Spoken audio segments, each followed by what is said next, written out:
जीवन हमें एक मौका देता है, इसलिए जब भी सही कॉलेज चुनने का समय आए तो सिर्फ मंगलायतन यूनिवर्सिटी आपके बेहतरीन भविष्य और सर्वांगीण विकास के। अगर आप अक्सर नेशनल हाईवे या एक्सप्रेसवे पर सफर करते हैं तो आपके लिए एक बड़ी खुशखबरी है। केंद्र सरकार ने वाहन चालकों को राहत देने के लिए फास्टैग एनुअल पास की नई सुविधा शुरू करने का फैसला किया है। ये सेवा 15 अगस्त 2025 से पूरे भारत में लागू की जाएगी। इस नई व्यवस्था के जरिए अब यात्रियों को बार बार फास्टैग रिचार्ज कराने की जरूरत नहीं पड़ेगी। खास बात यह है कि साल भर के लिए एक तय रकम चुकाकर आप टोल टैक्स की झंझट से मुक्त हो सकते हैं। आइए जानते हैं ये सुविधा किसके लिए है, इसका लाभ कैसे मिलेगा और इसे एक्टिवेट कैसे किया जा सकता है। पूरे भारत में 15 अगस्त से फास्टैग एनुअल पास की सुविधा को शुरू किया जाएगा। इसकी घोषणा कुछ समय पहले ही केंद्रीय सड़क परिवहन और राजमार्ग मंत्री नितिन गडकरी की ओर से की गई थी।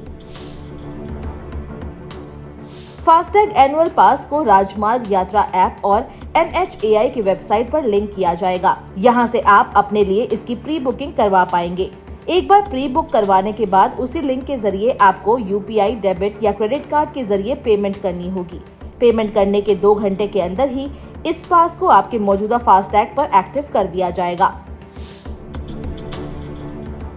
फास्टैग एनुअल पास को सिर्फ गैर व्यावसायिक निजी वाहनों के लिए जारी किया जाएगा, जिसमें कार, वैन, जीप शामिल है। इस तरह के पास का उपयोग किसी भी व्यावसायिक छोटे वाहन और ट्रक, बस के लिए नहीं किया जा सकेगा।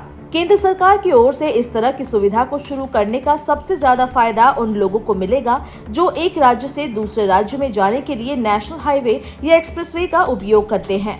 मौजूदा व्यवस्था में लोगों को बार बार फास्टैग रिचार्ज करवाना होता है, जिसमें हजारों रुपए का टोल देना पड़ता है। नई व्यवस्था के लागू होने के बाद सिर्फ 3,000 रुपए में ही लोगों को 1 साल तक बिना रिचार्ज किए ही सफर करने की सुविधा मिल जाएगी। फास्टैग एनुअल पास की ये पहल न सिर्फ यात्रियों की सुविधा को बेहतर बनाएगी, बल्कि टोल प्लाजा पर भीड़ को कम करके ट्रैफिक मैनेजमेंट में भी मदद करेगी।